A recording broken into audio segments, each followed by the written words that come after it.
the hardest part, I think, you get a lot of no's when you're submitting your film, you're trying to put your work out there. And my wife came across Julien Dubuque Film Festival on a list of top 50 film fests that are worth your money. And she was like, I really like this one. Let's go. I'm like, okay, yeah, let's submit. And when we found out we got in, I was just like, oh, great, we got in. This is amazing, yeah. And then we got a notification, I think it was like a few days after that.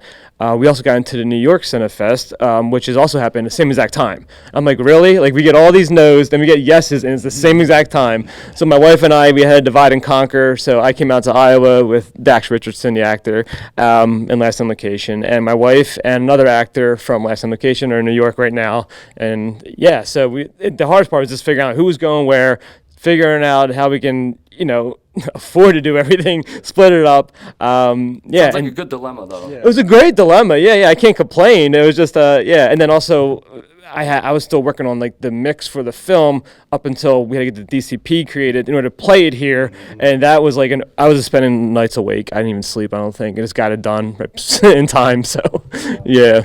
So tell us a little bit about the film. What inspired the story? So Last on Location is inspired by true events. My wife is the writer, and she's also one of the lead actors, and we produced it together. There was a story about in Ohio about like 3 women who were held captive in this house in like the suburbs, and this guy had these women there for like 10 years. One of them escaped, and everyone thought they were basically like probably dead because they've been missing for so long, and everyone was like, oh, wow, like he had them in his house and people over his house and no one even knew.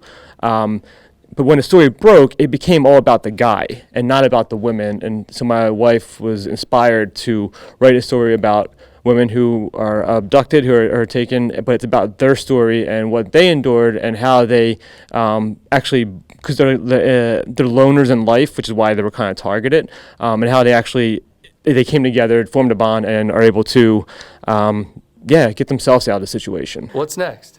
Oh man. Well, he and his wife have another idea, and I'm creating one that everyone that you saw in that film is going to be in our next project. Yeah, so the film is made by a very tight group of actors and filmmakers, and we've done quite a few things already together. We love working with each other, and what's next is hopefully.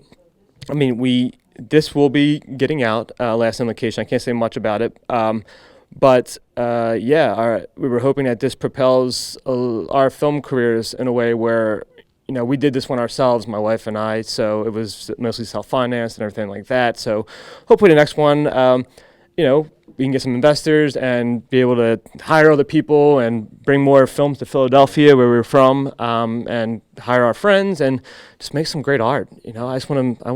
I think we all just want a career in filmmaking and want to keep doing it. So, yeah.